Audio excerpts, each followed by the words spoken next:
सर्व अच्युत गोत्रे बंधू आणि भगिनी, त्याचप्रमाणे साधू संतांना दंडोत प्रणाम. आज आपण 222 नंबरच्या सत्संगात प्रवेश करत आहोत.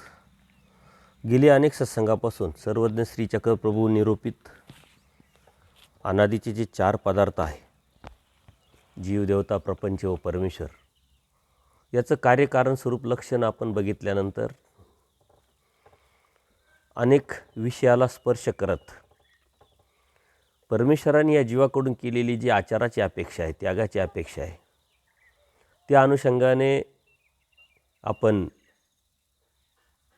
स्वामींनी सांगितलेल्या वचनाच्याद्वारे आचाराचा विचार केला, जेणेकरून नामधारक वासनिकांमधला जो न्यूनगंड आहे, भीती आहे, ती निघून जावी. त्यानंतर स्वामी श्री चक्रधरांनी निरूपित असलेले जे 4 अवतार आहे, त्याचं चिंतन केलं. आणि अनेक सत्संगापासून आपण परमेश्वराने सांगितलेली जी अविधी आहे, की जी अविधी आपण धर्मापासून आपल्याला घालू शकते, धर्मातून नेऊ शकते बाहेर, त्या अविधीचं चिंतन करत आहोत. खरं म्हणजे आपल्या जीवनातले जे कमी पॉईंट आहे, कमतरता आहे, अविधी आहे, दोष आहे, हे आपल्याला समजणं अत्यंत गरजेचं आहे. आणि ते समजल्यानंतर मग आपण त्यावरती मात करून परमेश्वराच्या प्राप्तीचा हा प्रवास सुखकर करू शकतो. पण काय करायचं, त्याच्यापेक्षा काय नाही करायचं हे जर समजून घेतलं तर आपल्याला जी धार्मिकता आपण करतो आहे किंवा आपल्याला करायची आहे, ती अत्यंत सोपी होऊन जाईल. याच्या पाठीमागचं कारणच ते आहे की धार्मिकता करत असताना काय करायचं आणि काय नाही करायचं, या 2 भागामध्ये धर्मतत्त्वज्ञान परमेश्वराने आपल्याला सांगितलेलं आहे. त्याला आपण विधी आणि अविधी म्हणतो. अविधी तो पुरुष धर्मापासूनही जाय परमेश्वराचं सूत्रच आहे, आणि तो अविधी अत्यंत सूक्ष्म प्रकारचा असल्यामुळं तो आपल्या आजूबाजूला आहे. तो कधी आपल्या हृदयात, आपल्या मनात, आपल्या बुद्धीत, आपल्या कृतीत येईल आपल्याला सांगता येत नाही. आणि म्हणून त्यावरती अत्यंत सावधपणे पावलं टाकत आपण आपली धार्मिकता आपल्याला सांभाळायची असते. आणि त्या अनुषंगाने ते जर आपल्याला स्पष्टपणे समजून घेतलं, जाणून घेतलं, तर त्यावरती मात करणे सोपं होऊन जाईल. एखादी गोष्ट खूप मोठी आहे, परत ती समजून घेतली, उमजून घेतली, जाणून घेतल्यानंतर त्यावरती मात करण्यासाठी आपण नियोजन जर केलं तर तेच अवघड असलेला विषय खूप सोपा होऊन जातो. म्हणून अविधी आपण समजून घेतला पाहिजे. तर तत्त्वज्ञान खूप मोठं आहे. या तत्त्वज्ञानातून आपल्याला वेळोवेळी परमेश्वराने अनेक प्रसंगानुरूप आपल्याला हा विधी अविधी सांगितलेला आहे. काही प्रसंग स्वतः उभे केले आहे, कारण परमेश्वराला या जीवाचं जे दुःख आहे ते पाहवत नाही, आणि आपला आनंद देण्याची प्रवृत्ती असल्यामुळे या सृष्टीची निर्मिती करून स्वतः परमेश्वराने अवतार घेतला, जीवाला या सृष्टीमध्ये आणलं, स्वतःच्या श्रीमुखी तत्त्वज्ञान सांगितलं. परंतु अधिकार नसल्यामुळे आणि ह्या अविधीमुळे आपण पुन्हा पुन्हा जन्ममृत्यूच्या फेऱ्यात अडकलो. परमेश्वर दयाळू, माळू, कृपाळू असल्यामुळे ही संधी आपल्याला वारंवार प्रत्येक सृष्टीत, प्रत्येक जीवनात परमेश्वर आपल्याला देत असतात. परंतु ती संधी आपण आता किती घेतली, ती कशी स्वीकारली, कशी समजून घेतली, आणि आपलं हित आपल्याला कळालं तर नक्कीच आपण त्याचा अभ्यास करू, आणि अभ्यासाशिवाय पर्याय नाही. ज्ञानमोचक सांगितलं आहे. 4 पदार्थाच्या अनुषंगाने जीवाला केंद्रस्थानी ठेवून परमेश्वराने तत्त्वज्ञान सांगितलं. ते तत्त्वज्ञान हे आत्महिताचं आहे, आत्मकल्याणाचं आहे, आणि म्हणून आत्मशुद्धीशी निगडीत असल्यामुळं त्यावरती आपण विचार केला पाहिजे. परंतु त्यावरती आपला विचार खूप कमी प्रमाणात असतो. आपण विधीच्या माध्यमातून, कृतीच्या माध्यमातून, पैशाच्या माध्यमातून, अशा वेगवेगळ्या माध्यमातून परमेश्वर प्राप्तीची आस, अभिलाषा ठेवत असतो आणि तेच करत असतो. परंपरेचं तो पगडा आपल्यावरती इतका मोठा असल्यामुळे याच्या व्यतिरिक्त धर्म असू शकतो, आणि परमेश्वराने याच्या व्यतिरिक्त धर्माची अपेक्षा केलेली आहे आपल्याकडून, याचा आपण विचारच करत नाही. आणि म्हणून आपण त्याचा विचार जर केला तर कधी आपल्याला तो विचार येईल मनामध्ये, तर आपण अभ्यास केला पाहिजे, तत्त्वज्ञान सांभाळलं पाहिजे, तत्त्वज्ञान समजून घेतलं पाहिजे. का नेमकं परमेश्वराने आपल्याकडून काय अपेक्षा केलेली आहे, अचूकपणे तत्त्वज्ञान आपल्याला काय मांडलेलं आहे, काय सांगितलेलं आहे, आणि ते आपल्याला कितपत करता येतं आहे, याचा विचार करून जेव्हा आपण धर्माचा विचार करू, तेव्हाच आपल्याला या धर्मामध्ये परमेश्वराच्या प्राप्तीपर्यंत आपल्याला जाता येईल. अन्यथा परमेश्वराने आपल्याला बोध तर दिलं आहे, जीव, देवता, प्रपंच व परमेश्वर, नित्य व अनादीचे हे जे 4 पदार्थ, याचं कार्यकारण, स्वरूप, लक्षण पण आपण बघितलेलं आहे. पण आपल्या जीवनाचं ध्येय आपण न ठरवल्यामुळं या भौतिक सुखाच्या अभिलाषेपोटी आपण पूर्ण आपलं जीवन व्यतीत करतो. आणि धर्म त्याच्यासाठीच आहे, धार्मिकता त्याच्यासाठीच आहे, हे आपण आपल्या डोक्यात एक माइंडसेट करून टाकलेलं आहे. परंतु कर्मवश सकळे पावे, कर्माने आपल्याला हे सारं सुखदुःख प्राप्त होत असतं. त्याच्यासाठी धार्मिकता मुळी नाही, कारण परमेश्वराने जी धार्मिकता दिलेली ही मुक्तीसाठी दिलेली आहे. आणि जीवन मृत्यूचा जो रोग आपल्याला लागलेला आहे त्यातून आपल्याला मुक्ती मिळवण्यासाठी परमेश्वराने हा सारा उपद्व्याप केलेला आहे. हे आपण जर समजून घेतलं तर आपल्या जीवनाचं ध्येय आणि टार्गेट पक्कं होऊन जाईल. एकदा का नजरेसमोर आपलं ध्येय पक्कं झालं तर त्यातून बरोबर आपण त्या दिशेने चालायला सुरुवात करू. आणि ती दिशाहीनता न निर्माण होण्यासाठी परमेश्वराने आपल्याला तत्त्वज्ञान सांगितलेलं आहे.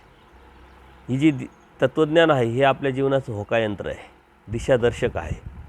त्या तत्त्वज्ञानाच्या माध्यमातून आपण जर पुढं चालत राहिलो तर आपण योग्य ठिकाणी योग्य वेळी पोचू.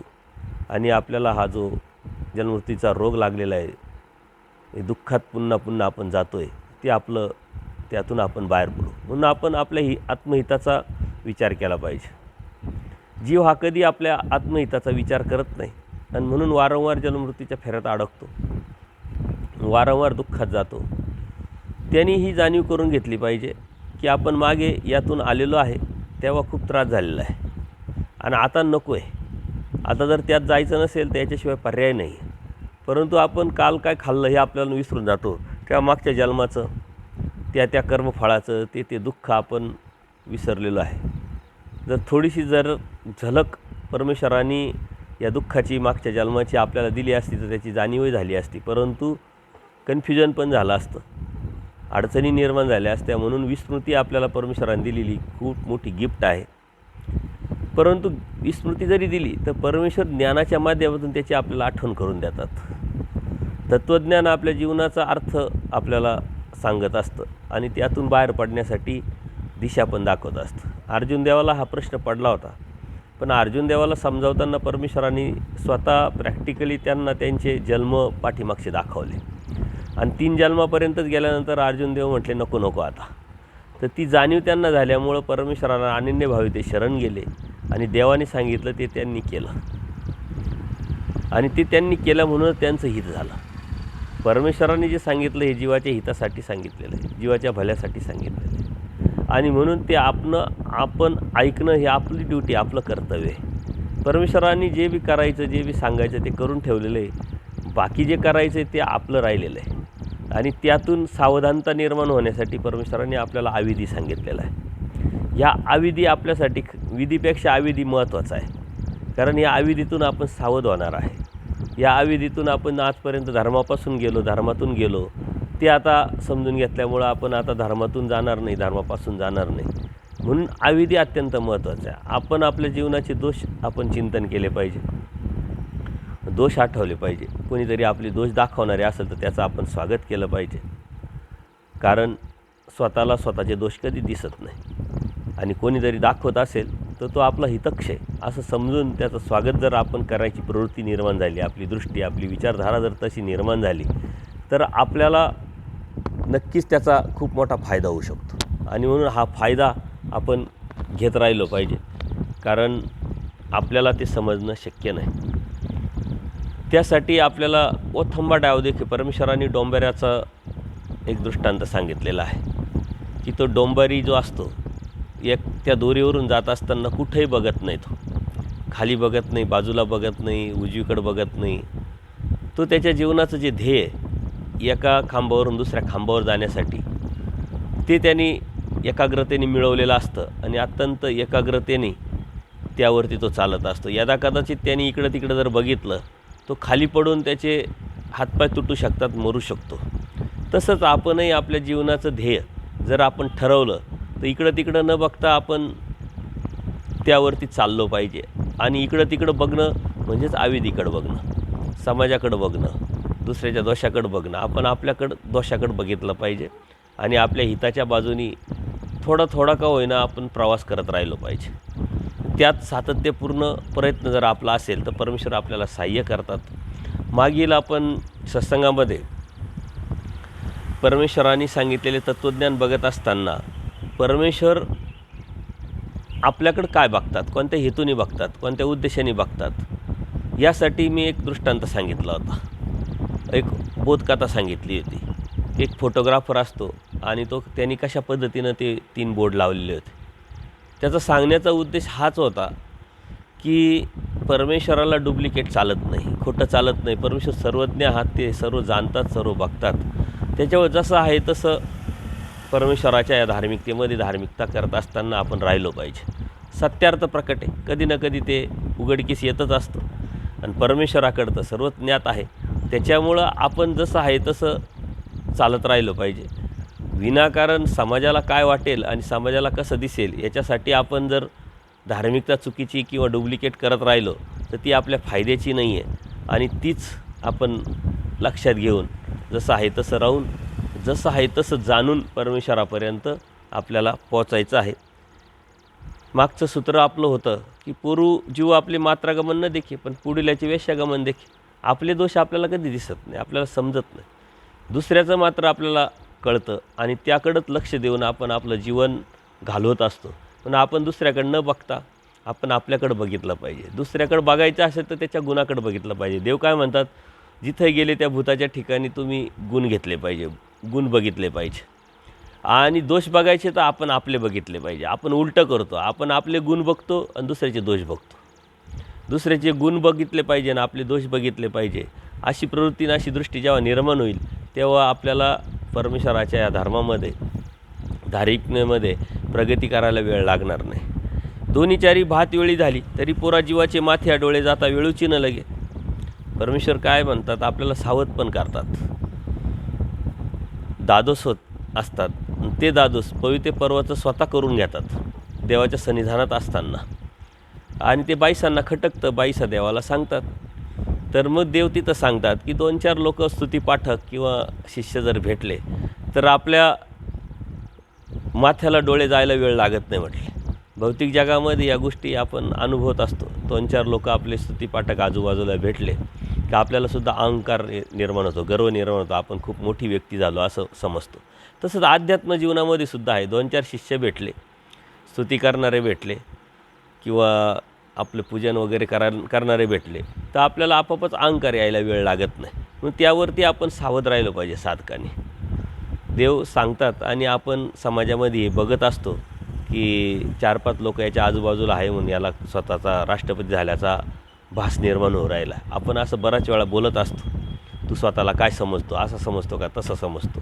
तर हे अहंकाराच्या गोष्टी आहे आणि त्या अहंकारा निर्माण होण्याच्या पाठीमागं आजूबाजूला 5-10 लोक त्याला फॉलोअर्स भेटलेले, कोणीतरी त्याला भेटलेलं आहे. आज तर जग असं आहे की हे सर्व यूट्यूब, ट्विटर, फेसबुक यावरती सबस्क्रायबर करून काही फॉलोअर्स भेटतात. त्याच्यातसुद्धा लोकांना अहंकार झालेला असतो की मला बड्डेला 50 मित्रांनी, 100 मित्रांनी मला व्हॉट्सअपवरती शुभेच्छा पाठवल्या. त्यालासुद्धा त्याच्यातून अहंकार. म्हणजे हे सारं खोटं आहे, डुप्लिकेट आहे. मला एक अशीच व्यक्ती भेटली तर म्हटले माझ्या बड्डेला मला वेळच भेटत नाही. का बरं म्हटलं, खूप प्रोग्राम असतात. नाही म्हटले, मोबाईलवरती इतक्या शुभेच्छा येतात का त्यांना उत्तर देता देता मला पूर्ण दिवस निघून जातो म्हणले त्या शुभेच्छा येतात ना, त्यांना एकच मेसेज पाठवायचा तुम्ही की मी जरा अडचणीत आहे, माझा बड्डे तर तुम्ही शुभेच्छा दिल्या त्याबद्दल धन्यवाद, पण मला माझ्या फोनपेला 1000 रुपये पाठवा. आणि मग ते कोण किती मदतीला येईल त्याच्यावरून तुमच्या लक्षात येईल. ते म्हटले असं कसं काय. म्हणलं एक प्रयोग करायचा असतो. आपण हवेत न जाण्यासाठी, आपण जमिनीवर पाय ठेवण्यासाठी आपण आपल्यावरती प्रयोग केले की आपल्याला वास्तविकता कळते आणि त्यातून आपण सावध होऊन चालतो. तर तो म्हटले, तो स्वतःच कबूल झाला की असं जर केलं तर मला एकही पैसे पाठवणार नाही याची जाणीव आहे मला.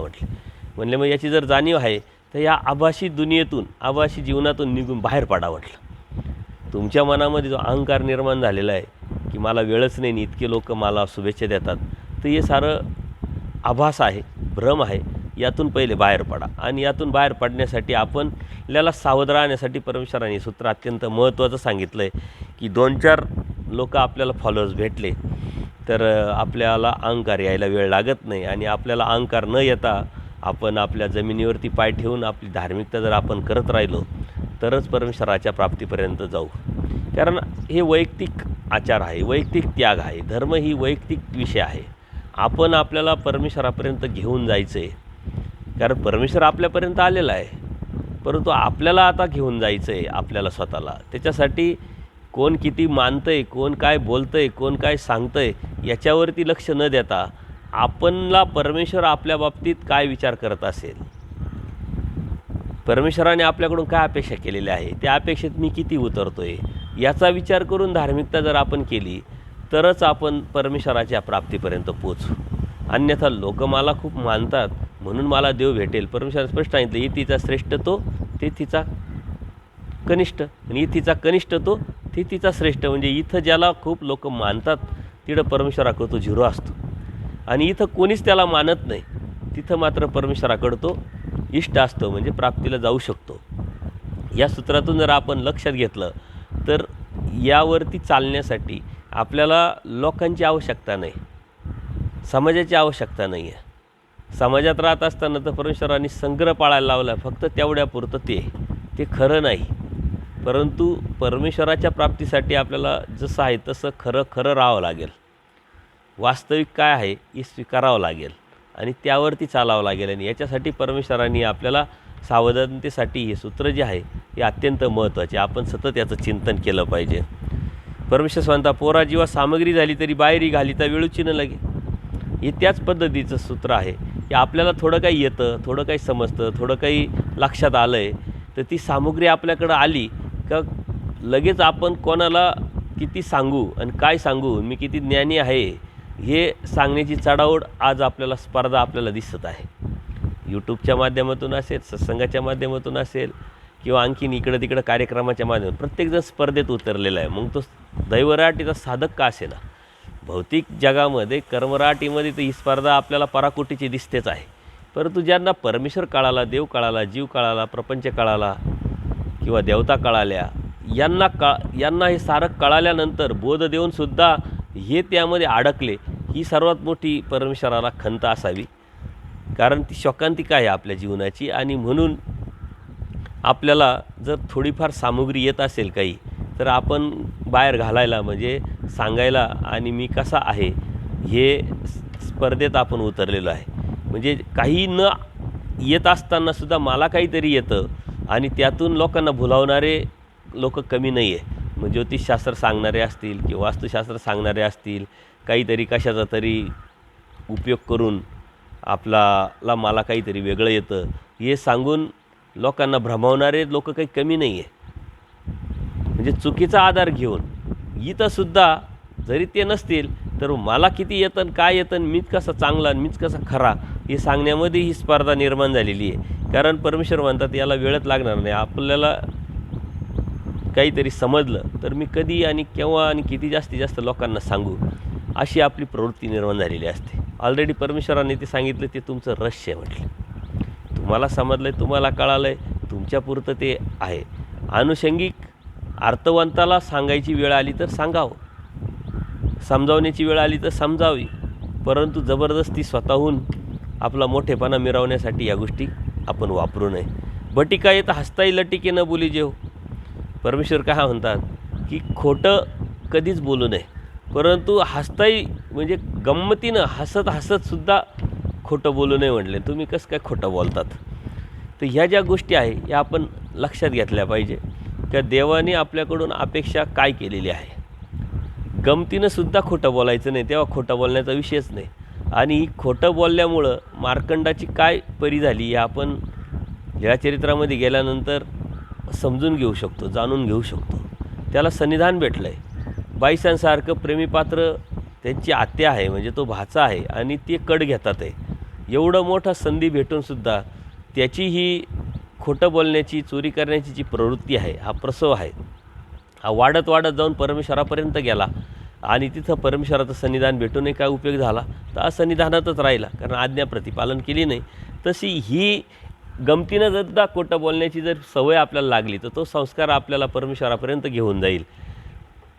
एकीकडं आपण परमेश्वराचं प्रेम ज्ञान मिळवायचा किंवा सन्निधान मिळवायचा आचार करतो आहे आणि दुसरीकडं आपलं आत्मशुद्धीचा विचार न करता खोटं बोलतो आहे, भामटेपणा करतो आहे, चोऱ्यामाऱ्या करत असेल तर परमेश्वराला आपण मिळूनही काय उपयोग नाही. त्याच्यामुळं खूप विधी, खूप धार्मिकता, खूप क्रिया नाही केल्या तरी चालेल, परंतु हे जे गरजेचं आहे आत्मशुद्धीशी निगडीत असलेला जो विषय आहे यावरती आपण लक्ष दिलं पाहिजे. सातत्यपूर्ण आपल्याकडून अशी चुकी होणार नाही, अशा अविधी घडणार नाही याचं लक्ष देऊन आपण त्यावरती चालण्याचा प्रयत्न केला पाहिजे. तुमते महारोग न बदिती, परमेश्वर सांगतात की जे अनुसरलेले जीव आहे, परमेश्वराला अनन्यभावे शरण गेलेले त्यांना महारोग होऊ शकत नाही. आता आपल्याला सूत्रातून तर परमेश्वरांनी सांगितलेलं आहे, परंतु असे काही साधक आपल्याला दिसतात का ते आजारी झालेले असतात आणि मग आपल्या मनामध्ये सहजच शंका येते की असं कसं काय. तर परमेश्वर स्पष्ट सांगतात की अनुसरल्याचे कर्मसवा भोग नाही दैवसवा भोग. जरी असं असलं तरी आपले जे आगंतुक आहे, अनारब्ध आहे ते खुंटतात, चुकतात, पण प्रारब्ध भोगेक्षय, प्रारब्ध जे आहे ते आपल्याला भोगावं लागतात. आणि प्रारब्ध तर पूर्वकर्मात आपण केलेले आहे आणि ते आपल्याला भोगावंच लागतं, पण ते कवडणे आहे. ऋणाच्या दृष्टांतातून 50% तर ते माफ केलेलं असतं परमेश्वरांनी आणि 100रातलं 1% आपल्याला भोगावं लागतं आहे आणि तेही परमेश्वराच्या कडेने भोगावं लागतं आहे. ही आपल्याला खूप मोठी उपलब्धी परमेश्वरांनी करून दिलेली आहे. परंतु यावरती आपण पॉझिटिव्ह विचार करून आपल्याला आलेले आजार हे आता परत येणार नाही, ते भोगून निमानावे सांगितलेले देवाने आणि ते एकदा संपले की आपण क्लीन होणार आहे, शुद्ध होणार आहे. एखाद्या आजारातून आपण बाहेर पडलो तर ते सुखाचा विषय असतो, आनंदाचा विषय असतो. तसंच आपल्याला एखादा आजार आला तर तो कधी ना कधी संपणारच आहे. कधी कायमचं ऊन राहत नाही, कधी कायमची सावली राहत नाही, कधी कायमचं दिवस राहत नाही, कधी कायमचा अंधार राहत नाही.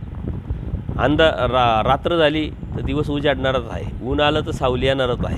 हा पॉझिटिव्ह विचार करून आशावाद राहून या आजारातून आपण मात करून परमेश्वराची निष्ठा आपली पक्की कशी निर्माण होईल याकडे लक्ष दिलं पाहिजे. सुखाच्या वेळेस आपण धार्मिकता करणं यात काहीच विषय नाही, पण संकट अडीअडचणी आले आणि तरी न डगमगता परमेश्वराला अनन्यभावे शरण जाऊन एकनिष्ठतेने आपण धार्मिकता करू हे महत्त्वाचं आहे. संकटाच्या वेळेस, आजाराच्या वेळेस आपण कशी धार्मिकता सांभाळतो आहे, संकटाच्या वेळेस, अडचणीच्या वेळेस आपण समाजामध्ये कसं वावरतो आहे, कसं राहतो आहे, आपण किती धीराचं राहतो आहे, यावरती सर्व आपलं सक्सेस अनसक्सेस ठरतं. आणि म्हणून आपण याकडं पॉझिटिव्ह विचार केला पाहिजे. कौनू एकी हिरडा बेआडा दे तरी ना न म्हणजे. आता साधकाला आजार आल्यानंतर ते स्वतःहून काही त्याचा उपाय करत नाही, करण्याची आवश्यकता वाटत नाही. देवाने सांगतं आता मरतं चांग, असू द्या, आपल्याला आता अनुसरलो आहे आणि आता परमेश्वर प्राप्तीसाठी जर आपण अनुसरलो आहे आणि आता मरण येत असेल तर अतिउत्तम आहे, असा विचार करून साधक चालत असतात. परंतु कोणी एखाद्याने हिरडा बेआडा म्हणजे हा आयुर्वेदिक आजारा म्हणजे एक झाड आहे हिरडा आणि बेआड्याचं, ते जर दिलं, अनुषंगिक औषधं दिले, कोणी शुश्रूषा केली, कोणी दवाखाना केला तर नाही म्हणून नाही म्हटले, कारण तुमच्या माध्यमातून परमेश्वराने त्याला ती प्रेमाचा उपाय जोडलेला आहे. कारण पडिल्याची शुश्रूषा केली हा प्रेमाचा उपाय आहे. आणि कोणी आत्मीयतेने, आपलेपणाने, स्वामी श्री चक्रधरांचा हा परिवार म्हणून, आपला म्हणून जर शुश्रूषा करत असेल, मदत करत असेल तर त्यालाही आपण नाही म्हणू नये. अन्यथा काही लोक असतात की नाही आमचा नियम आहे, आम्ही घेणारच नाही, परंतु मान राखून, संग्रह पाळून त्या अनुषंगाने आपण त्याला आपला धर्म, आपण धर्मावरून जाणार नाही किंवा आपला धर्म भंग होणार नाही आणि त्याची मानसिकता पकडल्या जाईल. तर अशा पद्धतीनं आपण त्यावरती बॅलन्स ठेवायचा आहे. पचन पाचन न कीजे. आता हा पचन पाचन न कीजे म्हणजे जेवणं आपण स्वतःसाठी स्वयंपाक केला नाही पाहिजे. पचन पाचन करताना हिंसा होईल, त्या हिंसेमुळं आपण परमेश्वर प्राप्तीला अडथळे निर्माण करत असतो आणि म्हणून ते न करण्यासाठी परमेश्वराने आपल्याला सांगितलं आहे. परंतु आज आपल्याकडे तेच दिसतंय का, आता आपल्याला भिक्षा मागायला लावलेली, पण आपण पचन पाचन करायला लागलो तर निमित्तिक म्हणजे आपल्यासाठी नाही, परंतु 4 लोक आहे, 10 लोक आहे मार्गामध्ये किंवा येणारे जाणारे लोक आहे, त्याच्यासाठी जर आपण बनवलं तर ते काही अडचणीचं नाही किंवा काही चुकीचं नाही, ते काही दोषात्मक नाही, कारण आपण आपल्यासाठी नाही बनवत आहे. फक्त आपण आपल्यासाठी बनवणं ते चुकीचं आहे, कारण कोणी आलं तर त्याची सेवा करणं हे आपलं कर्तव्य आहे, ड्युटी आहे. दासवणं पुरे नाही का, औसांना देव सांगतात, कारण औसा देवाला म्हणते की दास्य ही आचार्यांना, ज्ञानही आचार्यांना, प्रेमही आचार्यांना, मग आम्ही काय मरावं का म्हणले, आम्हाला काहीच नाही. परमेश्वर म्हणतात दासवणं पुरे नाही का, मी देवाचा दास आहे, धर्माचा दास आहे, एवढी भावनाच म्हणले परमेश्वराच्या प्राप्तीपर्यंत तुम्हाला घेऊन जाईल, आणि तेवढीच पूर्ण आहे, पुरी आहे म्हणले, खूप जास्त काही करायची गरज नाही म्हटले. तर मी या धर्माचा दास आहे, दास्यमोचक देवाने सांगितलेलं आहे. तर मी दास आहे, आणि ती भावना निर्माण करून धर्माची सेवा करणं किंवा साधुसंतांची, नामधारक वासनिकांची, स्थानाची, कर्तव्याच्या भावनेतून जे जे करण्याची इच्छा आहे, करण्याची गरज आहे, ते जर आपण केलं, या मी धर्माचा दास आहे अशा भावनेतून, तर तेच परमेश्वरापर्यंत आपल्याला घेऊन जाऊ शकतो. आणि म्हणून तीच पूर्ण आहे. पण तो भाव येणं एवढं सोपं नाही आहे. ती भावनामध्ये नम्रता असली पाहिजे. आपण आज राजस तामस सात्विकतेमध्ये अडकलेलो आहे.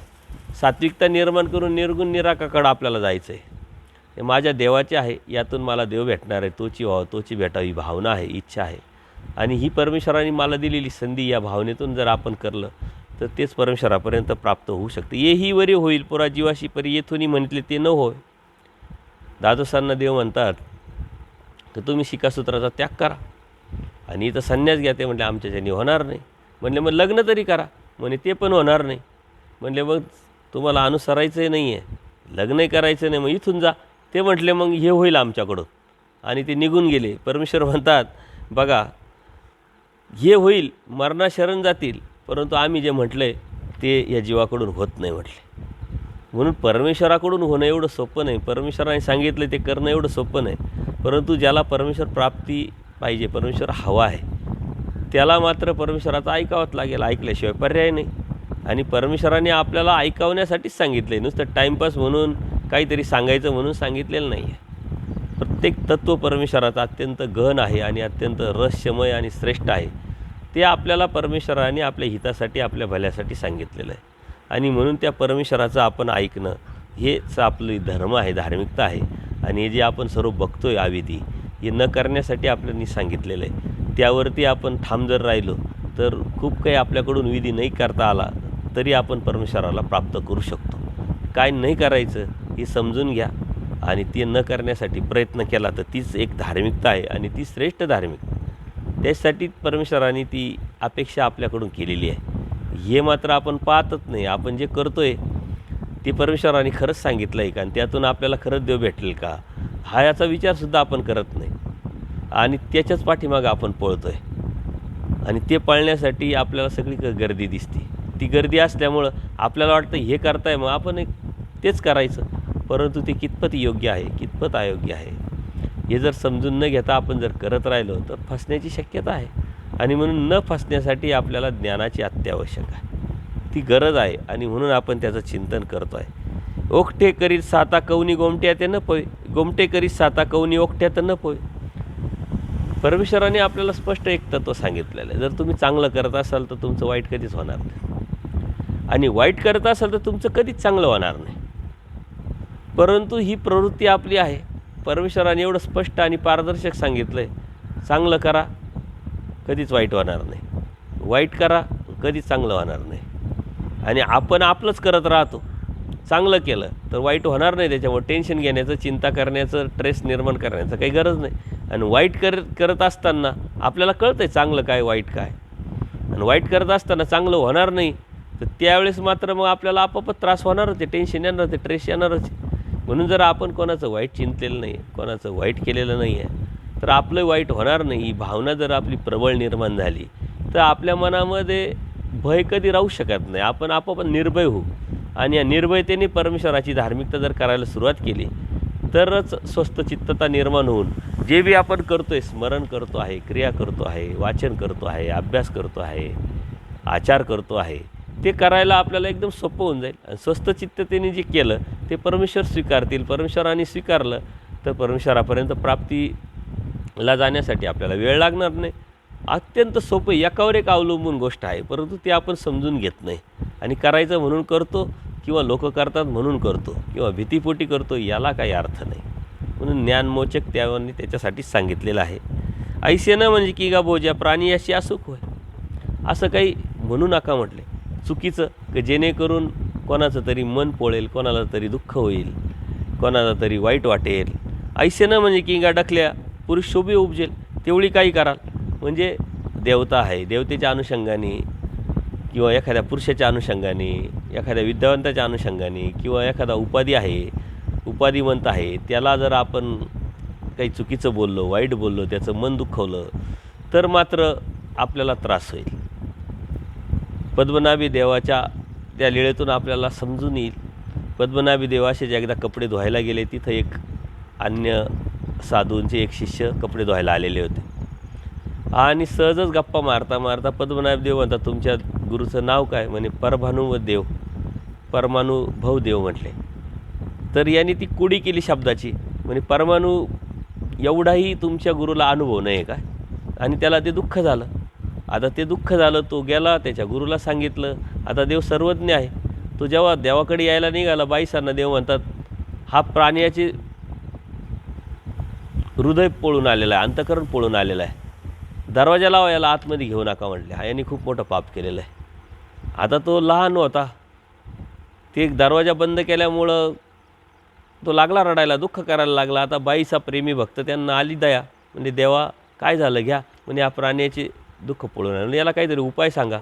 म्हणे आता त्यांच्याकडे जायचं, यांनी माफी मागायची, शेणा माते आपल्या अंगाला लावायची आणि माफी मागून त्यांनी जर माफ केलं आणि तो जर म्हटला माझं म्हणून घ्या, तर मग आपण याला स्वीकारू म्हणे, अन्यथा याला आता याचं तोंड पण पाहायचं नाही. मग बाईसांनी सांगितलं की बाबा आता खंती आलेली आहे, तू चुकीचं काम केलेलं आहे, तुला उपाय देवाने सांगितलेला आहे, आता तू ते कर, अन्यथा निघून जा म्हटले. मग तो गेला, शेणामातीनं सर्व आपलं अंग माखलं आणि त्या परमानुभव देव जे आहे, दुसरे अन्य साधू, त्यांच्याकडे गेला. आता त्यांना राग आलेलाच होता, परंतु हा अशा पद्धतीने गेल्यानंतर त्यांचा राग कमी झाला आणि ते म्हटले, बघा स्वामी श्री चक्रर किंवा श्री चांगदेवराव किती चांगले आहे की त्यांनी मला जे दुःख झालेलं आहे ते जाणलं आणि आपल्या शिष्याला माफी मागायला लावली. त्यांचा राग निघून गेला आणि मग ते म्हटले, ठीक आहे, काय हरकत नाही, आमचं म्हणून घ्या. आणि मग देवाने ते स्वीकारलं. या लीळेतून आपण समजून घेतलं पाहिजे की आपण जर कोणाचं मन दुखवलं, कोणाला वाईट म्हटलं, तर देवाला वाईट वाटतं, कारण देव तर व्यापक आहे. औसांनी कुत्र्याला दगड मारला, कशासाठी मारला? तर त्या कुत्र्याने आदल्या दिवशी येऊन त्यांची भिक्षा चोरली होती. आता परत ते येणारच आहे आणि औसा टपलेलीच आहे. दगड मारल्यानंतर देवानी आपलं श्रीमुकुट हाताशी धरलं आणि त्रास झाला हे त्यांना दाखवलं. तर औसांना आश्चर्य वाटलं, म्हणले, देवा तुम्ही सर्व व्यापक म्हणे. हो अहो म्हणे, तुमचं तुम्ही सांभाळा. जे कुत्रं आहे त्याला का आया बहिणी आहे का कोणी खाऊ घालेल? तुम्ही तुमचं सांभाळायचं नाही आणि तो त्याचं करतो आहे काम, तर त्याला वरून मारायचं, हे चुकीचं आहे. पुन्हा आपण काय करतो, आपण आपला धर्म कसा सांभाळतो, यावरती आपण लक्ष दिलं पाहिजे. देवतेच्या संदर्भात सुद्धा जर चुकीचं आपण काही बोललो, आता काही लोकांमध्ये भ्रम झालेला आहे, देवता नित्यबद्ध आहे आणि आपण जर परमेश्वराचे आहे, सर्व शक्तियुक्त परमेश्वर आहे आणि या शक्तीचं परमेश्वराचे आहे, मग आपण त्या देवतेचं काही केलं काय, त्या मंदिरात गेलो काय किंवा आणखीन काही केलं तर काय फरक पडतो? कारण हा जो डखले आहे त्यांनी काय केलं, त्र्यंबकला ब्रह्मगिरीला गेला आणि गोदावरी जिथून उगम पावली तिथं करंगळी घातली त्या पाण्यामध्ये. म्हणे खाली तर गावाचे गाव वाहून नेते, म्हणे माझी करंगळी काढून दाखव. आता त्या देवत्या शोभल्या, देवता लगेच देवाकडे आल्या आणि तक्रार करायला लागल्या. देव हा करायचे. बाईसा म्हणते, इथं तर कोणीच नाही, मग तुम्ही कोणाला मानताय? म्हणले, या देवता यांनी या डखलेचं गाराणं घेऊन आल्या म्हणे. मग देव त्याला रागवले, तुम्ही येथीचे होते म्हणून वाचले. असे अनेक लीळा आहे. तर आपण सुद्धा देवतेच्या संदर्भात आदरयुक्तच बोललं पाहिजे. जरी लोकांना सांगायचं आहे का सिस्टमचा भाग आहे, त्याच्यामुळं देवतेचा द्वेष करणं, देवतेला कमी लेखणं हे चुकीचं आहे. आणि कोणाच्या तरी श्रद्धेला हात घालताना तर आपल्याला खूप या गोष्टी जपाव्या लागतात. कोणीतरी देवतेची भक्ती करत असताना आपण त्याला कमी लेखणं, अन्य म्हणून हिणवणं किंवा तुला यातून काय भेटणार आहे असं डायरेक्ट त्याच्या श्रद्धेला हात घालणं आणि त्याचं मन पोळवणं, हे अत्यंत चुकीचं आहे.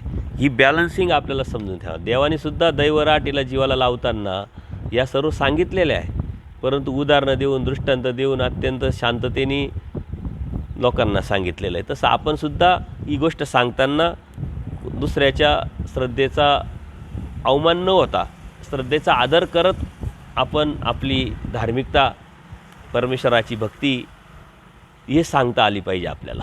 अन्यथा विधी करायला गेले आणि अविधी घडला, काय उपयोग झाला? त्याच्यामुळं आपल्याला सांगताना या गोष्टी खूप जपाव्या लागतात. म्हणून देव सांगतात की असं नाही केलं पाहिजे. कारण एखादा विद्यावंत आहे, त्या विद्यावंताच्या बाबतीतसुद्धा काही निर्माण झालं आपल्या मनामध्ये तर तो क्षोभणारच आहे. ती पण लीळा आहे. ती जे पोईच्या देवावरती जे सांबार देवाला भेटले आणि देवाने त्यांना स्थिती देऊन ते त्यांची पूजा अर्चा लोक करायला लागले. आता एक त्यांच्या गावचा माणूस आला. ते म्हटले, अरे आमचा तर गावचा सांबार आहे म्हटले. ते ब्राह्मण मंडळीनं म्हटले, आमचं सारं गाव विटाळलं यांनी. आणि मग त्याला शिक्षा दिली. आता शिक्षा देत असताना तो विद्यावंत असल्यामुळं त्याचा काहीच परिणाम झाला नाही. तो दुसरीकडं बाजारामध्ये 2 स्त्रियांच्या खांद्यावरती आपले हात ठेवून चालत होता. एकाने येऊन सांगितलं, अरे तुम्ही काय करताय म्हणे, तो तर तिकडं आहे म्हणे. आणि हे करत असताना कोणी जरी त्याला हसलं तर ते क्षोभणं होतं. म्हणून कोणीही आज आपण तर ओळखू शकत नाही कोणी विद्यावंत, पण आपल्यापेक्षा मोठा आहे, मग काही उपाधिमंत आहे, काही सामर्थ्याने आहे, तर त्या बाबतीत आपल्याला हा बॅलन्स ठेवावा लागतो, सांभाळावा लागतो. अन्यथा त्याचा रोष ओढून आपण धर्मावरून जाण्याची शक्यता असते. द्वेष निर्माण करून आपल्याकडं अविधी काढण्याची शक्यता असते. ऐसं म्हणजे की अडकले देवतेशी निरोध होईल, देवतेला निरोध होईल आणि मग त्या शोभतील, तुम्ही येतीचे म्हणून वाचले. अशा अनेक लीळा आहे. म्हणून आपणसुद्धा देवतेच्या अनुषंगाने अत्यंत बॅलन्स ठेवून समाजाला सांगता आलं पाहिजे. कारण वास्तविक 81,10 देवता परमेश्वराने आपल्याला सांगितलेले आहे आणि त्याचं अस्तित्व आपण जाणतो परमेश्वराने सांगितल्यामुळं, म्हणून आपण मानतो. पण भक्ती हा विषय वेगळा आहे. भक्ती आपण का करत नाही तर त्यातून मुक्ती भेटणार नाही आणि आपल्याला मुक्ती पाहिजे म्हणून परमेश्वर देत आहे, म्हणून आपण परमेश्वराची भक्ती करतो आहे. त्याच्यामुळे तीसुद्धा एक सिस्टमचा भागच आहे. त्यांचासुद्धा आदर करूनच आपण समाजाला गेलो पाहिजे. म्हणून आपल्याला परंपरागत आपण कोणाच्या मंदिरात जात नाही, कोणत्या देवतेच्या ठिकाणी मलमूत्र होणार नाही याची काळजी घेतो, त्यांचा प्रसाद खात नाही. याचं कारण काय की आपण त्यांचा आदरच करतो एक प्रकारे. कारण तिथं गेलो ना आपल्याकडून काही झालं तर आपल्याला दोष लागेल, परंतु त्या क्षोभतील म्हणजे अनादर होईल. म्हणजे आदर केला पाहिजे. आपण कोणाच्या घरी पाहुणा जर गेलो आणि त्या मालकाच्या घरी गेलो आणि त्याचीच उठखाळे पाखळे करायला लागलो तर काय होईल? अनादर झाला तर तो क्षोभेल. तसं सर्वसामान्य माणूससुद्धा जर क्षोभतो तर येतं विद्यावंत आहे, देवता आहे, हे सामर्थ्य आहे. त्याच्यामुळं आपण या गोष्टी खूप जपाव्या लागतात. आणि ह्या गोष्टी न जपणारे थोडासा भ्रम निर्माण झालेला आहे का देवता नित्यबद्ध आहे आणि मग त्या बंधनात आहे तर त्या काय करू शकतात. अशा अनुषंगाने न पाळणारे लोक धर्मावरून बरेचसे गेलेले आणि हे माझ्या पाहण्यातसुद्धा आहे लोक. म्हणून आपण हा विषय खूप सेन्सिटिव्ह आहे, खूपच नाजूक आहे. त्याच्यामुळे त्याच पद्धतीनं आपल्याला तो हाताळावा लागतो आणि समजूनही घ्यावा लागतो. देवतावर्ग कारण समाजात राहत असताना क्षणोक्षणी पावलोपावली यांचा संपर्क येतो. मग देवता मंदिरांचा संपर्क येतो, कार्यक्रमांचा संपर्क येतो किंवा देवता भक्तांचा संपर्क येतो. आपल्या आजूबाजूला सारे लोक असतात, परंतु आपल्याला ती व्यावहारिक कुशलता ठेवून आपल्याला चालायचं, आपला धर्म आपल्याला सांभाळायचा. जसं आपण ट्रॅफिकमधून कितीतरी गर्दीतून गाडी अत्यंत व्यवस्थित चालवतो, कोणाला धक्का न लावता, सर्व ट्रॅफिकचे नियम पाळत आपण आपल्या इच्छित स्थळी पोचतो. तसं आपल्यालासुद्धा हा प्रवास अध्यात्माचा करत असताना ही ट्रॅफिक जाम आहे, देवतेची आहे, देवतेच्या भक्तांची आहे, अडीअडचणीची आहे, दोषाची आहे, अविधीची आहे. या ट्रॅफिकमधून आपल्याला मार्गक्रमण करत करत परमेश्वरापर्यंत आपल्याला पोचायचं आहे, हे आपण लक्षात घेतलं पाहिजे. हा भले ऐसा सत्य अर्थ न बोलीजे, मायासने असत्य तुम्हा कैसे बोलविले. एखादी गोष्ट सत्य जरी असली परंतु ती त्रासदायक असेल तर ते आपण बोलू नये म्हटले. आणि जर खोटं असेल तर ते सत्यासारखं कसं बोलावं. महादेव भट जे आहे, महादेव जे प्रेमी भक्त, परमेश्वराने त्यांना प्रेम तर दिलं परंतु वीर देऊन त्यांची योग्यता वाढवायची असल्यामुळं देव एका ती लीळा तुम्हाला सर्व माहीत आहे की ते एका गावाला देवाने सांगितलं तुम्ही पलीकडच्या गावाला राहा, मध्ये नदी आहे, देव अलीकडच्या गावाला राहतात. आणि मग त्यांना ते प्रेमी भक्त असल्यामुळे प्रेमी भक्त जो आहे तो वियोगी वियोग सहन करू शकत नाही, परमेश्वराशिवाय राहू शकत नाही. परंतु आता देवाचाच आदेश असल्यामुळं नाविलाज आहे. परंतु एक ब्राह्मण दररोज ह्या गावावरून त्या गावावर जाणारा असल्यामुळं तो प्रत्येक दिवशी त्या ब्राह्मणाला विचारायचं का असे पुरुष आहे तिथं, ते कसे आहे, निकी आहे, चांगले आहे, म्हणायचं चांगले आहे. आता दररोजच विचारल्यानंतर त्यालाही उत्सुकता वाटली त्या ब्राह्मणाला की स्त्रियांना पुरुषाचा वेद, पुरुषांना स्त्रियांचा वेद असतो, हा पुरुषाला पुरुषाचा कशाचा वेद आहे म्हटलं. त्यांनी गंमत करायचं ठरवलं, पण ती गंमत त्याच्या किती अंगलट आली. आणि त्याच्यावरती देवानी सूत्र सांगितलेलं आहे की म्हटले अहो तुम्हाला माहीत नाही, त्यांना तर सर्पदंश होऊन ते वारले. आता ते प्रेमी भक्त आहे, त्यांनी 3 वेळा त्यांना विचारलं हे खरं आहे का, खरं आहे का, खरं आहे का. 3ही वेळा त्यांनी हाच म्हटला. पहिल्यांदा म्हटलं असं, नंतर म्हटलं असं, नाही नाही मी गंमत केली, तर विषय मिटला असता किंवा त्याला उलट त्याची योग्यता वाढली असती. परंतु 3ही वेळेस विचारूनसुद्धा तो हाच म्हटला. त्यांनी लगेच प्राणत्याग केला. आता तो घाबरला. प्राणत्याग केल्यावर तो आला देवाकडं पळत पळत. मग देव म्हणतात अहो हे तर सत्यच नव्हतं, तरी तुम्ही खोटं खोटं खऱ्यासारखं सांगता. एखादी खोटी गोष्ट असेल, एखादी अशी खरी गोष्ट असेल तरी सांगू नये म्हटले आपण. जसं आपणही बी भौतिक जगामध्ये या गोष्टी पाळतो. एखादी व्यक्ती आहे खूप सिरियस आहे, जाईल का नाही किंवा गेलेली असते, परंतु आता त्याच्या एकदम जवळच्या माणसाला आपण निरोप काय देतो की आजारी फक्त ॲडमिट केलं आहे, तसं काही नाही, आज व्यवस्थित आहे, तुम्ही या. त्याला आधार देतो. आता खोटं सांगतो आहे आपण, तरी पण त्याला आधार देण्यासाठी खोट्याचा आधार घेऊन त्याला आपण सांभाळतो आहे. आणि जर ते खरंच असेल, ते खोटंच असेल तरी खरं सांगतं, जो माणूस धडधाकट आहे त्याला काहीच झालं नाही, तरी आपण एखाद्याला सांगितलं की त्याचा ॲक्सिडेंट झाला आणि तो गेला, तर त्याला धक्का बसणारच आहे. तर ह्या ज्या गोष्टी परमेश्वर स्पष्ट सांगतात की अशा सत्य अर्थ न बोलीचे म्हटले. सत्य जरी असेल तरी असं सांगू नका म्हटले. असत्य तुम्हा कैसे नाही बोलिवले. त्याच्यामुळं मग देवाने त्याला सांगितलं आता झाली चुकी, जा विडे पावडं आणा आणि त्यांचं सर्व देवासन करताय. आता त्या ब्राह्मणाने काय जोडले त्याला माहिती आहे का. छोटीशी गोष्ट, छोटंसं कर्म, पण आयुष्य किती निस्तरावं लागणार आहे, किती लाख वर्ष त्याला निस्तावं लागणार. प्रेमी भक्ताचा मृत्यूला तो कारण झाला आहे, घाताला तो कारण झाला म्हटल्यानंतर किती मोठं त्यांनी वाईट कर्म जोडलेलं आहे हा विचार करा.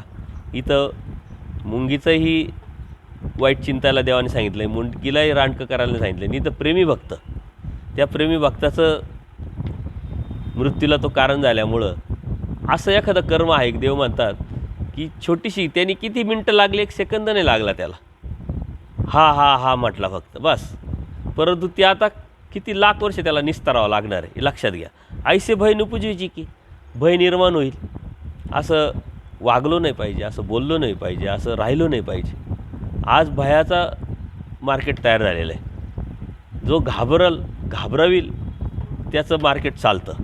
मग ते डॉक्टर असेल, पोलीस असतील, वकील असतील, विचार करा आपण, किंवा एखादा साधू असेल का जो भोंदू आहे, भगत आहे, समोरच्याला घाबरवून त्याच्याकडून पैसे काढणारी व्यक्ती. परमेश्वर म्हणतात भय निर्माण होईल असं साधकांनी वागू नये, उलट निर्भयतेकडे त्यांनी नेलं पाहिजे. ऐसे भय नुपुजीची की. आता 2-3 लीळा आहे त्याच्यावरती. आऊसांना रात्रीची ड्युटी दिलेली आहे आणि काही गावातले महाजनाचे जे पोरं आहे ते म्हटले उघडे नागडे राहतात, ते काय करतील, म्हणून त्यांना घाबरवण्यासाठी त्यांनी काही बाजार भरलेला होता. बाजारात जिथं ते चुली वगैरे पेटवलेल्या होत्या त्यातला काही राख त्यांनी टाकला आणि ती पळाली त्यांच्या पाठीमाग, खाईल रे खाईल म्हणून. ते पडले, गुडघे नाडगे सोरत फुटले त्यांचे, एवढे घाबरले ते. परत नाथोबांना सांगितलं की जा गावात दूध आणायला. त्यांनी एवढी मोठी आरोळी ठोकली का त्या लोकांना असं वाटलं कोणीतरी आपल्या गावावर अटॅक करायलाच आलेलं आहे, दरोडेखोरच आले काय, सारे घाबरले. म्हणजे देव सांगतात की तुमच्यामुळं कोणाला भय उत्पन्न होईल असं तुम्ही वागलं नाही पाहिजे, असं राहिलं नाही पाहिजे, असं बोललं नाही पाहिजे. आणि तुमच्याविषयी एक विश्वासार्हता, एक निर्भयता निर्माण होईल असं राहणं, असं वागणं हे साधकाचं लक्षण आहे. आणि म्हणून आपल्यामुळं कोणाला काही चुकीचं वाटेल, भीती वाटेल, दुःख वाटेल, असं आपण वागणं बोलणं हे सर्वात मोठा दोष आहे, सर्वात मोठा अविधी आहे. हे आपण लक्षात घेतलं पाहिजे. बाई प्राण्याच्या इष्ट आड नाही यायची की कोणी चांगलं करत असेल तर त्याच्या आड आपण आलो नाही पाहिजे. स्नान करायला निघाला आपण काय स्नान करायला जातो, क्रिया करायला निघाला काय क्रिया करायला जातो. त्या अनुषंगाने स्नान करताना कसं करायला पाहिजे, 50 करायच्या ऐवजी 10 कर, 5 कर, पण व्यवस्थित कर हे सांगणं योग्य. परंतु जाऊनच काय करतो, किंवा क्रिया करताना कुठं करावी, कशी करावी, कशा पद्धतीने करावी, कोणत्या हेतूने करावी, कोणत्या भावाने करावी हे सांगावं, याचं मार्गदर्शन करावं. ते दिलं सोडून नाही ते कशाला करतो. म्हणजे इष्टाड नाही यायचे. किंवा कोणी अनुसरायला निघालं ते म्हणतं काय आगीतून उठून फुफुट्यात पडतो. आता जे अनुसरले त्यांनीच कोणते झेंडे रोवले तर तू जाऊन काय करणार आहे. आणि आजकाल अनुसर काही नसतं असं. तर अशा अनेक गोष्टी आहे. किंवा काही उपदेश घेण्यालासुद्धा आड येतात. मला असे अनुभव आहे. मी एका घरी गेलो आणि सत्संग घेतला. त्या घरामध्ये मोठं एकत्र 4 भावांचं कुटुंब एकत्र, परंतु फक्त मोठे भाऊ आणि त्यांची मिसेस म्हणजे तेच फक्त दोघं उपदेशी, ते देवदेव करायचे. आता त्यांच्या निमित्ताने मी घरी गेलो, त्यांना सर्वांना समजून सांगितलं आणि बाकीचे बी उपदेश घ्यायला तयार झाले. चांगली गोष्ट आहे म्हणे, आम्हाला कोणी सांगितलंच नाही. तर म्हटलं ठीक आहे. आता मी वासनिक दशेत असल्यामुळं मला आता उपदेश देता येत नाही. म्हटलं आता उद्या परवा 4 दिवसांनी तुम्ही मला कळवा आणि मग मी एखाद्या भिक्षुकांना घेऊन येईल आणि सर्वांनाच परत निरूपण करेल, काही प्रश्न असतील ते क्लिअर करायला उपदेश देईल. आता भावबंद असतात आजूबाजूचे लोक, आता बाया असतात, सहजच बोलता बोलता आपल्या जावेला की जी भावबंद आहे वेगळी राहते तिला सांगितलं की काल अशी अशी व्यक्ती आली होती आणि त्यांनी आम्हाला धर्म सांगितला आणि आम्ही आता सारे उपदेश घेणार आहे.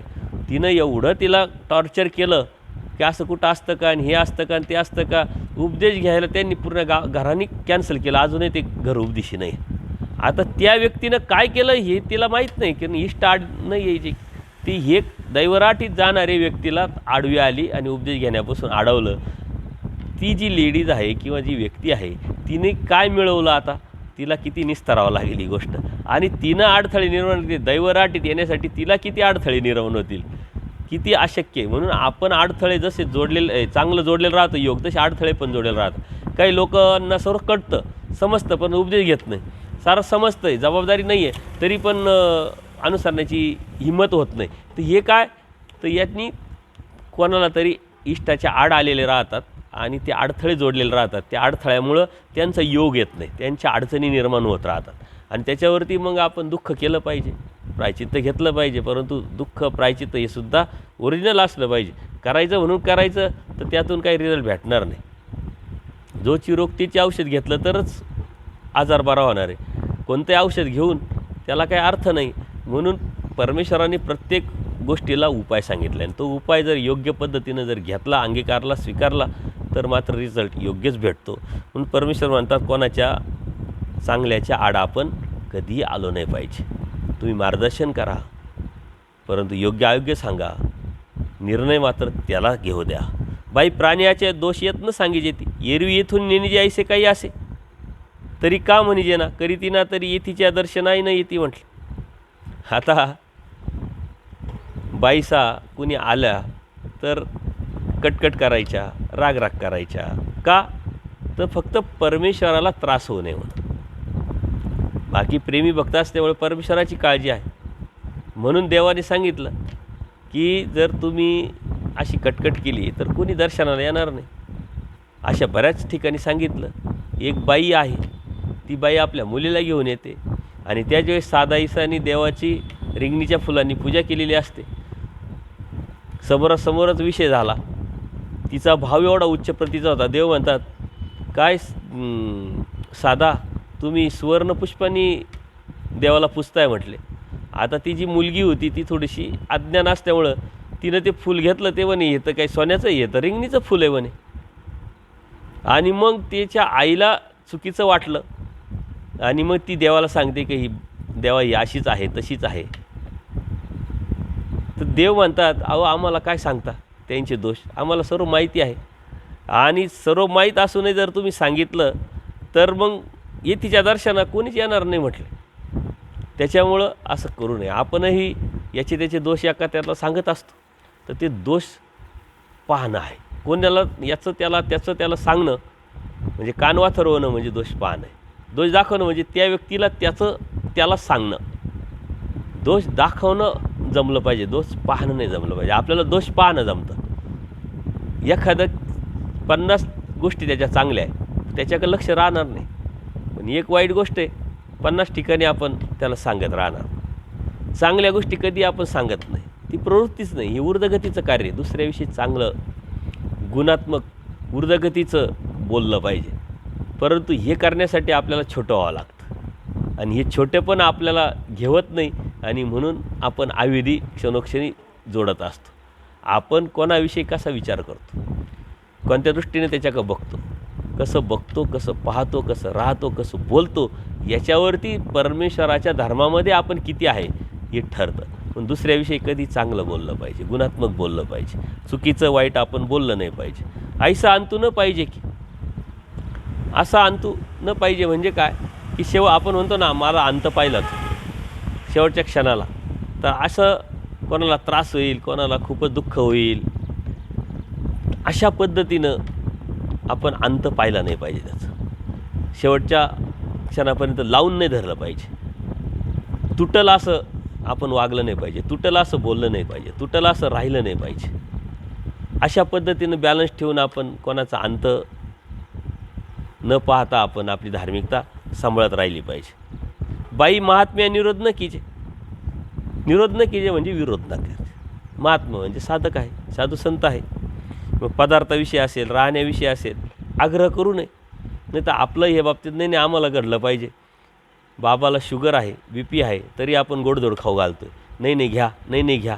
ते म्हणता आमचा नियम आहे, आम्ही पूजा स्वीकारत नाही, आम्ही अन्नदान स्वीकारत नाही, आम्ही गोड स्वीकारत नाही, आम्ही असंच करतो, आम्ही तसंच राहतो. ते म्हणता नाही आम्हाला कसं काय घडेल, घ्या घ्या घ्या घ्या घ्या.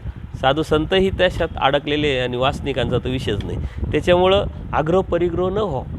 पुढं ते सूत्र येईलच कुठंतरी. आग्रह परिग्रह म्हणजे काय, खूप आग्रह केला नाही पाहिजे. त्याला परिग्रह होईल, त्याला गैरसमज होईल, त्याला त्रास होईल असं वागू नये, असं बोलू नये. किंवा राहण्याविषयी कोणी नाही आमच्याकडंच राहा, आमच्याकडे ते म्हणता नाही आमचा नियम आहे, आम्ही राहत नाही, आम्ही चाललो दुसरीकडे जातो, इथं आम्हाला स्वस्तता नाही, तरी आपण जबरदस्ती करतो, खाण्याविषयी जबरदस्ती करतो. किंवा एखाद्याला व्यक्तीचं बोलण्याची मूड नसतो, परंतु तरी आपण त्यांना 4 प्रश्न विचारून भांडवण्याचा प्रयत्न करतो. तर हे चुकीचं आहे. समोरच्याची परिस्थिती, व्यवस्था, मानसिकता बघून आपण वागणं, राहणं, त्यांच्या नियमांमध्ये भंग होणार नाही, त्यांचा धर्म भंग होणार नाही, त्यांचा विधी खराब होणार नाही किंवा विधीवरून ते जाणार नाही, याची काळजी घेऊन आपण महात्म्यांना त्रास होईल असं वागू नये. निरोध न कीजे. बाई हा प्राण्याचे चैतन्य पळून आला असे. आता इथून याची मुकणं पाहिजे. जे आत्ताच मी तुम्हाला लीळा सांगितले पद्मनाभी देवाचे, देवानी तिथं हे सूत्र सांगितलं आहे, प्राण्याचे चैतन्य पळून आला आहे म्हटलं. याचं आता मुख पण पाहायचं नाही आहे. म्हणून चैतन्य म्हणजे कोणाला तरी अंतःकरणाला दुःख होईल, त्रास होईल असं वागू नये. याच्यासाठी देवानी खूप सुंदर सांगितलं आहे, शिरच्छेद करा परंतु कोणाचं मन दुखू नका. हे कारण जर मन दुखावलं तर प्रत्येक वेळेस तो पोळत राहिला, आणि प्रत्येक वेळेस जितका पोळला तितक्या वेळ त्याची हत्या केली, तितक्या वेळ त्याची हिंसा केली, याचं पातक आपल्याला लागेल. म्हणून आपण कोणाचंही मन कोणाच्या वैयक्तिक जीवनाविषयी, कोणाच्या वैयक्तिक भागाविषयी किंवा काही गोष्टीविषयी कधी 4 लोकांमध्ये बोललं नाही पाहिजे. त्याचं मन दुखेल असं वागलं नाही पाहिजे. आणि आपली मर्यादा ओळखून आपण चालत राहिलं पाहिजे. आपल्या मर्यादा ओळखून योग्य व्यक्तीला योग्य सल्ला, योग्य व्यक्तीला योग्य आपली कुवत बघून देता आली पाहिजे. त्याला ही आपली मर्यादा, नम्रता, आपलं प्रेम, त्याच्या पाठीमागचा शुद्ध हेतू असला पाहिजे. अन्यथा फक्त करायचं म्हणून करायचं आणि मी किती मोठा हे दाखवण्यासाठी जर कोणाचं तुम्ही मन दुखवलं तर ते मात्र चैतन्य पळवल्यासारखं आहे आणि ते हिंसेत मोडतं. आणि त्या हिंसेचं पातक जर लागलं तर धर्मदैवराटी राहून उपयोग नाही. याच्यासाठी या गोष्टी खूप जपावं लागतं. त्याला लागतो सेन्स, व्यावहारिक सेन्स आपण जो म्हणतो, सामाजिक सेन्स आपण जो म्हणतो, तो अनुभवातून येत असतो, ज्ञानातून येत असतो. तसंच अध्यात्माचा सुद्धा सेन्स आहे की कोणाला त्रास होईल असं आपण वागणं, बोलणं हे चुकीचं आहे. धर्माच्या प्रेमाखातर, त्याच्या प्रेमाखातर बोलणं ही गोष्ट वेगळी, परंतु त्यालासुद्धा नम्रता, त्यालासुद्धा भाव असला पाहिजे. आपली तेवढी कुवत आहे का, आपली तेवढी अवस्था आहे का, आपली तेवढी पात्रता आहे का, किंवा मग एखाद्या खूप मोठ्या साधू संतांना एखाद्या सर्वसामान्यांनी काहीतरी सांगायचं, आपली पात्रता पाहिजे, आपली मर्यादा पाहिजे, त्या पद्धतीनेच आपण सांगितलं पाहिजे. हिंसा वर्तेती स्थानी महात्म्य असू नये. जिथं हिंसा होते किंवा हिंसा होण्याची शक्यता आहे अशा ठिकाणी महात्म्यांनी म्हणजे साधू संतांनी, नामधारक वासनिकांनी कोणीच राहू नये. किंवा जिथं हिंसा चालते तिथं खाऊ नये, पिऊ नये, जाऊ नये, बसू नये, उठू नये. या साऱ्या गोष्टी आपण पाळल्या पाहिजे. आता याच्या अत्यंत सूक्ष्म आहे. आपण प्रवास करत असताना आपल्याला ताण लागते, पाण्याची बॉटल घ्यायची, बिअर बार आहे, नॉनव्हेजचं हॉटेल आहे, तिथून सुद्धा पाण्याची बॉटल घेऊ नये. किंवा जिथं नॉनव्हेजचं आहे त्याच्या आजूबाजूला जरी आहे तिथूनसुद्धा टाळावी. आपण जावं थोडंसं फरलांगभर, काय फरक नाही पडत, थोडं पुढं जावं, पुढच्या दुकानात घ्यावं, पुढच्या हॉटेलमध्ये घ्यावं, परंतु ते टाळण्याचा प्रयत्न करावा. किंवा जिथं हिंसा होते तिथं जाऊन बसू नये. त्याचा परिणाम, कारण तिथं ते सारं तामसभूमी झालेली असते, तामीस वातावरण असतं, त्याचा परिणाम आपल्यावरती होऊन आपण मलिनत्व निर्माण होऊन आपण धर्मावरून जाण्याची शक्यता असते. किंवा जे हिंसात्मक लोक आहे, नॉनव्हेज खाणारे लोक आहे, त्यांची असंग करायचं आहे. कारण ते आपण नाही खातो आहे, पण तो खातो आहे, दररोजच आपण त्याच्याबरोबर राहतो आहे, तर ते कधी ना कधी आपल्यावर परिणाम होणारच आहे. कारण त्याची विचारधारा तशी, त्याचं वागणं, त्याचं बोलणं, त्याचं राहणीमान तसं असल्यामुळं त्याचा परिणाम आपल्यावर होईल. कारण कधीही वाईट परिणाम लवकर होत असतो, चांगला परिणाम उशिराने होत असतो. त्याचा प्रभाव पडण्यासाठी, त्याच्यावर आपला प्रभाव होण्यासाठी तेवढी अवस्था आपली पाहिजे. त्याच्यामुळं हिंसा हा जो आहे, हिंसा वर्तेती आहे म्हणजे जिथं आपल्या मनामध्ये हिंसा निर्माण होईल, भाव निर्माण होईल, किंवा जिथं अशा गोष्टी होतात तिथं आपण गेलो नाही पाहिजे, तिथं थांबलो नाही पाहिजे, बसलो नाही पाहिजे. राजस्तामसे स्थानी नसावे.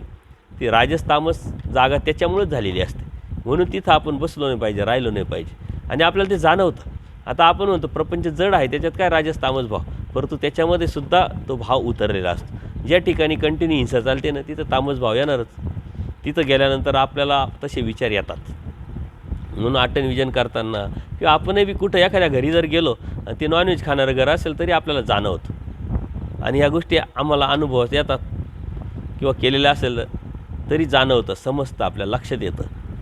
कारण तामस तिथं सर्व वातावरण निर्माण झालेलं असतं आणि त्याचा परिणाम आपल्याला लगेच लक्षात येतो. म्हणून आपण तिथं टाळल्या पाहिजे. तिथं मग पाणी पिणं आहे, खाणं पिणं आहे, जास्त वेळ बसणं आहे. एक संग्रह पाळण्याच्या उद्देशाने तेवढ्यापुरतं तेवढं ठीक आहे, परंतु जास्त वेळ गेला तर त्यातून प्रॉब्लेम येतो. म्हणून राजस्तामसे स्थानी आपण राहिलं नाही पाहिजे. ऐसे का जीव जीवाचा वागारा नावे ढिला करू नये, जरी केला तरी आणून आण करीता वेळची न लगे. अत्यंत महत्त्वाचं आहे. परमेश्वराने आपल्याला तत्त्वज्ञानातून अत्यंत आपल्याला आपला दोर पक्का पकडलेला आहे. ही चौकट आपल्याला परमेश्वराने तत्त्वज्ञानातून बांधून दिलेली, पण थोडीशी ढील दिली, थोडी स्वतंत्रता दिली तर म्हटले याचा वागारा म्हणजे काय, की आपली जी प्रवृत्ती आहे ती ढिली जर झाली तर काहीतरी समजून काहीतरी करायला त्याला वेळच लागणार नाही म्हटले. आणि हे अनुभव असतात आपल्या लहान मुलांविषयी असेल, मुलींविषयी असेल, घरातल्या वातावरणाविषयी असेल. थोडीशी जास्त स्वतंत्रता जर दिली तर त्यातून प्रॉब्लेम निर्माण होण्याची शक्यता असते. म्हणून सतत लक्ष देऊन आपण त्यांना, ते कोणाबरोबर जातात, कोणते मित्र आहे, कुठं राहतात, किती फिरतात, कशासाठी फिरतात, हे आपण जर लक्ष नाही दिलं तर बिघडण्याची शक्यता असते. म्हणून स्वतंत्रता किती द्यायची, तर स्वतंत्रता स्वैराचार होणार नाही. ही मर्यादा ठेवून आपण ढील दिली पाहिजे, म्हणजे ढिल्लं सोडलं पाहिजे. परमेश्वर सुद्धा सांगतात साधकांनी किती ढिल्लं व्हायचं, काय सांभाळायचं काय नाही सांभाळायचं. आणि जर आपण यांनी काय होत नाही त्यांनी काय होत नाही असू द्या, तसं तर जाड्याच्या दृष्टांतातून माहिती आहे की तो देवतेचा भक्त असतो.